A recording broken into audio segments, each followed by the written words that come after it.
Football in Focus, teeing up indoors on Battleground Avenue for a Thursday evening. Another show for this week. Got going again here. Going to go full steam ahead tonight. Glad to have you on board, tuned in and listening this evening. Got Bryant Roche in the News and Record. And a few questions for Bryant tonight going that game from last week, Western Alamance, Eastern Guilford. Good ball game last week. We were there. You were there. We saw overtime last week. Who would you say the leaders were for Eastern Guilford last week? I really liked what I saw out of Tavion Bullock. He's a linebacker, smaller in size, but really an active guy, high motor guy. So I really liked what I saw out of him. And then Jaden Boyd got that big interceptional snatch. That was a big play in the game at that point in time. Yeah. I think the defense from Eastern impressed me probably the most. The quarterback, Jackson Jones, was really hot. I think I had him completing 14 of his first 16 passes, if I remember correctly.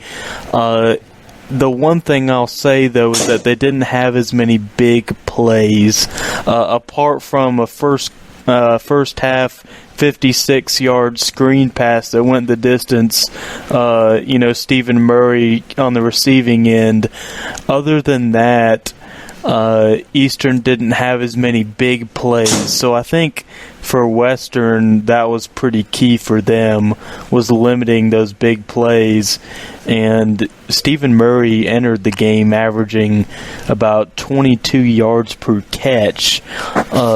In this game, that wasn't the story. Yeah, for Stephen, he was in the second half. I think he only played about a third of the second half as they kept looking up to try to find him in the field. He wasn't there. Finally spotted him on the sidelines walking back and forth. Maybe had a leg injury of some type, maybe a hamstring of some type. But Murray definitely. And you mentioned also Tavion Bullock. When he came out of the game, he got injured at one stage of the game. Missing those guys, they're not on the field. They got to have those guys on the field at all times. Murray and Bullock, they need them out there completely all the time. And you mentioned Boyd, just a great strip he made, and then he began the return. I mean, like you said, was a turning point of the game, a huge momentum builder for Eastern there. I thought Eastern in the second half, their offense didn't seem to have the flow they needed to. The flow wasn't there for the offense. It wasn't flow. But for Western Alamance, I thought their flow was great because they used so many different guys in that passing game. I had their quarterback down going 22 of 35, 289 yards, a couple of touchdowns, no interceptions. So that was Cannell, the quarterback back there, Evan Cannell or Cunell, but did a fine job, and he moved the ball around. He had that number 6, I think it was Josh Long. He caught passes. The Poteet guy had that big, long take for 71 yards. They had some big plays, but they spread the ball around, and they got a lot of guys involved in their offense. Yeah, I mean, in the second half, I just talked about how Eastern did not have as many big plays. Well, they did. You talked about the wide-open pass over the middle that Poteet caught. They also had a big play down the sideline that, later on that set up the score.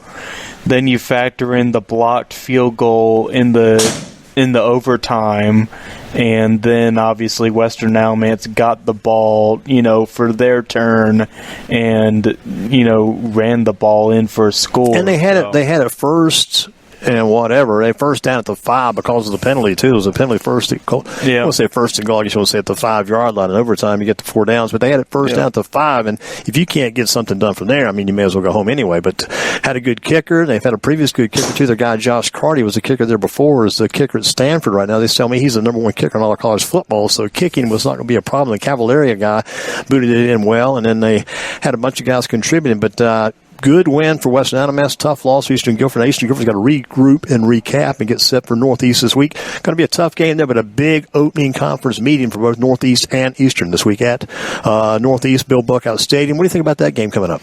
Yeah, well, for those that haven't quite seen it yet, my games of the week, the top game in Guilford County, I have Eastern against Northeast. So you're talking about, I think for Eastern, it's kind of, hey, can we get back on track? Can we kind of get back to what we were doing? For Northeast, I think for them, they've been sort of a quiet 3-0. Not as many people talking about them. Yeah, not much at all. But, I think Northeast kind of has something to prove. And, we'll see what happens. But for Northeast, I think, Eastern can't sleep on them. Yeah, and you think about Northeast, so expect them to run the ball a lot, although they have passed some this year. They've got a decent running game with the Tate kid there, Jaden Tate, I think it is, has rushed for about 250 yards so far this season. And I think Northeast has won some close games, too, some good battles so far for the Rams, and they've turned it around so far with Coach taking over there. Mark Rayner's doing a good job with that team. He's kind of instilled and installed some of the things that Tommy Pursley used to do back in the day, so anything that Coach Pursley did, all Northeast fans and Northeast faithful are probably happy about that, and should make for a great game tomorrow night. Back on some other games last week, Andrews took a tough loss at North Rowan. I think it was 20-14, a touchdown difference in that game. Corey McManus and Corey Pate both got involved and did well in that game. But I wish Andrews could have won that game for them. A tough loss on the road. But again, Andrews played well when they traveled down around Salisbury to take on North Rowan. Yeah, so Andrews, I mean, they've had kind of a mixed bag this year. They're 2-2 right now. Play West Stokes coming up. For them, if they can get a good balance, you've seen some great results. I mean, Bartlett, Yancey, they look pretty good. It's just against Thomasville, they didn't look as good. So, part of it might be the opponent, but, for them, I think this is a nice little statement opportunity against West Oaks. And I think for Andrews, they're really trying to move up in terms of that conference pecking order. And I think this is where, this could be one of those games that's kind of a tone setter, you know what I mean? What about Smith? No news about that game. I checked the Thomasville Times edition. Nothing came out yesterday on Wednesday about that game, so I don't know anything really about Smith and Thomasville, although Thomasville won that game 33-0. So Smith picked up the win against Harding University, lost that game against Roxborough Person the first week of the season. So the Eagles really still a lot of question marks there about what they really have going on. Yeah, I think, for their new coach, Coach Lash, they really struggled in week one. They came back, and I'm trying to remember the exact numbers, but it was a massive difference in their defense from, that first loss to the second game there. And then you look back at, week 3, and they kind of went back to their losing ways. So we'll see what happens. Atkins is another program with a new coach. They've struggled so far. They're 0-3 right now. So I think Smith, it was a close game last year against Atkins. I think right now they're really telling themselves, hey, I think we need this one. They've got a number of games in that conference. They're probably pointing to Smith saying these are winnable games. They got to make sure they win the games. They have a chance to win. They're going to lose some of those games no matter what. Going to be tough against Dudley. Everybody is in that conference like Dudley. But they've got to win the games, have a chance to win. Now, what about these other games coming up this week? Where will you be this week, by the way? Let's go and get that out of the way right now. Where will you be? So I'll be at Mount Tabor in West Forsyth. Okay. It's a Central Piedmont Conference matchup. You're going to see a physical, big offensive line at West Forsyth going up against a really good defense in Mount Tabor, in my mind. Tabor has looked really good defensively. The only team that really looked good at times against them on that side, Grimsley put up 30, but even so, Shamarius Peterkin was injured for a lot of the second half, so they really didn't start breaking it open offensively until he left, to be honest. Now, what about these other games? Got East Forsyth, Reagan. Reagan's 0-3. East Forsyth's in good shape, but some feel like that's going to be a good matchup there between East Forsyth and Reagan.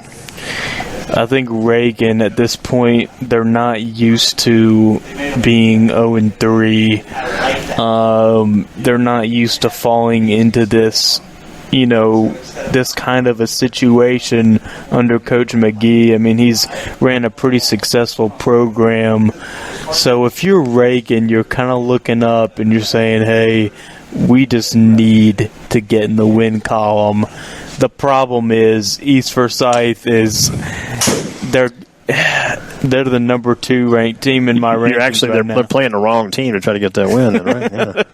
I mean, I got to tell you, Reagan had some tough losses to start. Grimsley really grounded and pounded them.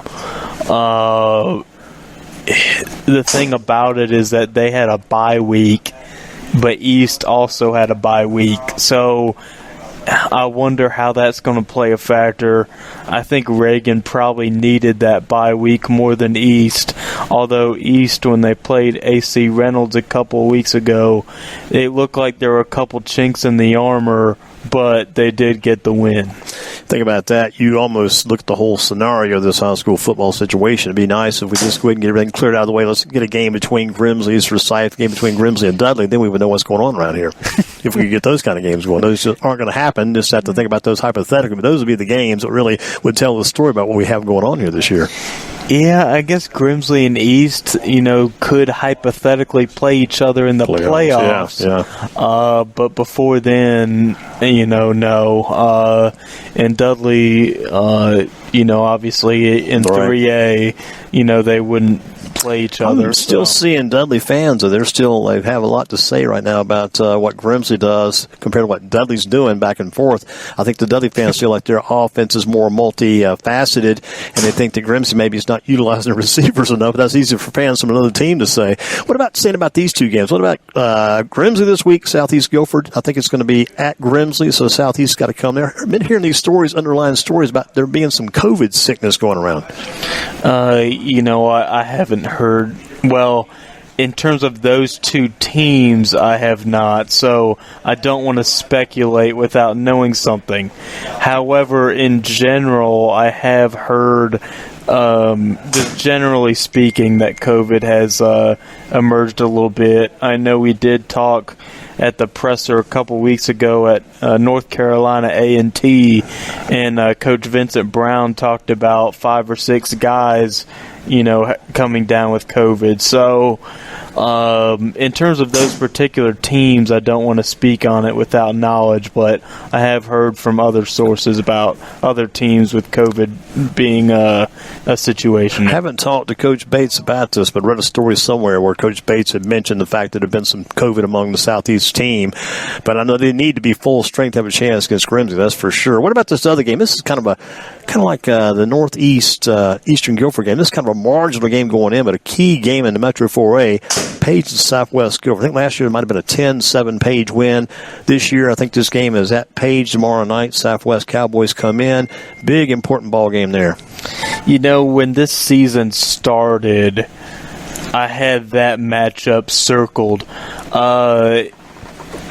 In my mind, so you've got Page who, they played a very difficult non-conference schedule. They're 0-3 right now. The losses that they have were all to teams in my top 5 for the Triad. You're talking about Tabor, Reedsville, and Dudley. So, it's one of those things where Page, you're kind of looking in the mirror and you're like, well, is it because of the teams we've played? You don't know yet. Or do we have a lot of work to do? Or is it maybe a little bit of both? Southwest lost week 1 to Oak Grove, who I think is a pretty good football team. They've really cleaned it up defensively since then.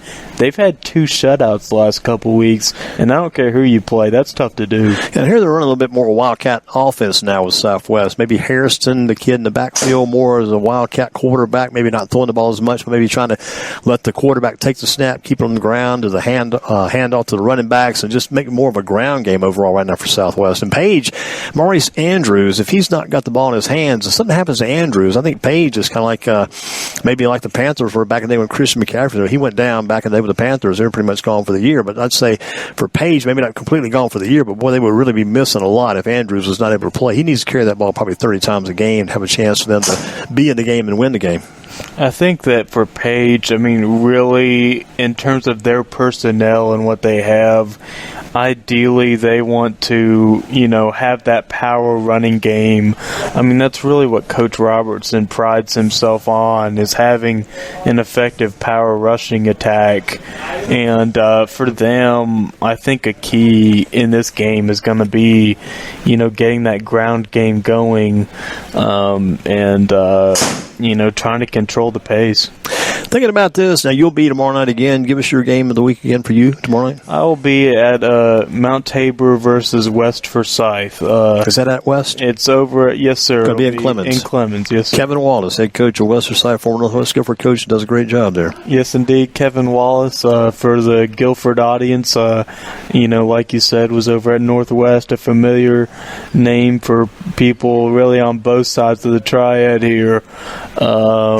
It's going to be a fun one, I think. I'm interested to see that chess match. Because West Forsyth went to Weddington and gave Weddington a good game from what I read early in the game. Then Weddington took over in the second half, I think.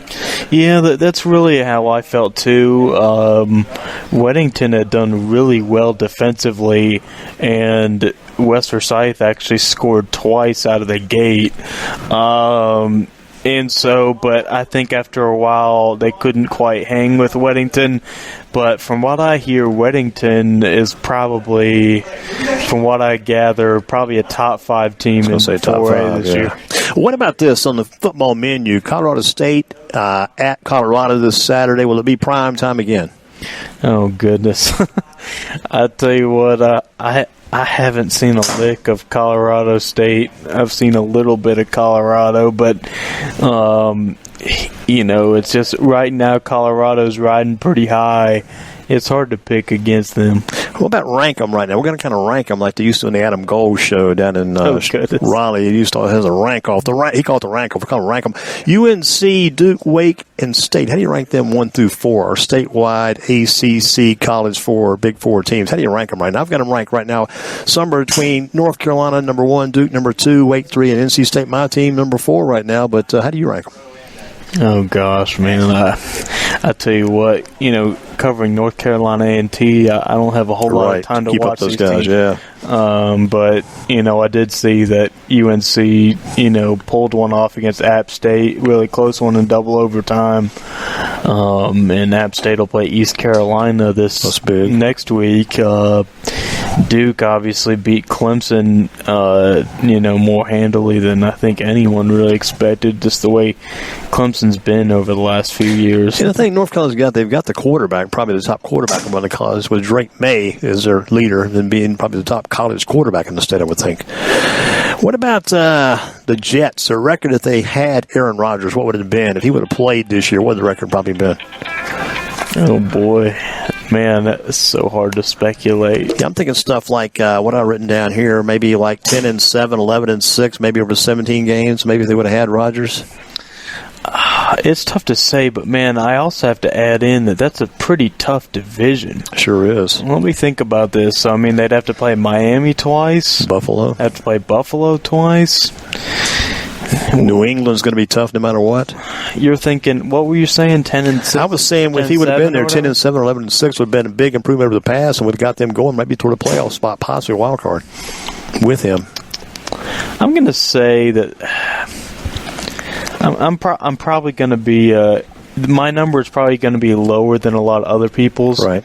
But I'm going to say, give or take,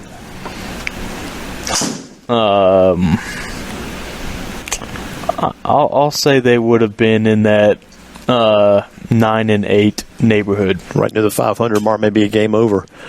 What about without him now? Will they be 6-11, 5-12, or maybe even worse without him now? Because I like what they did Monday night when he stepped out. I'm glad they won the game because it made it even more exciting, especially when it ended well. What a punt return by Gibson, a big TD. But without him now, how do they finish? Man, that's a real interesting question. I think they are better than last year.